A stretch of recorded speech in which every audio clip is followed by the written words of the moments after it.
இயேசு கிறிஸ்து உங்களை ஆசீர்வதிக்கிறார். இயேசு கிறிஸ்து உங்களுக்கு விடுதலை தருகிறார். இயேசு கிறிஸ்து உங்களுக்கு சமாதானத்தை கட்டளையிடுகிறார்.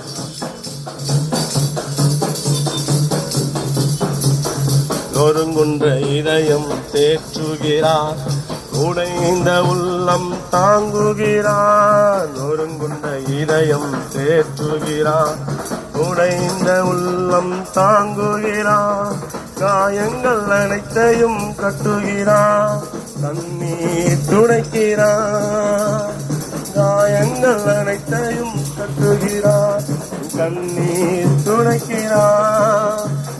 கண்ணீர் துடைக்கிறார், கண்ணீர் துடைக்கிறார். உங்கள் துக்கம் சந்தோஷமாய் மாறும், உங்கள் கவலைகள் தண்ணீர்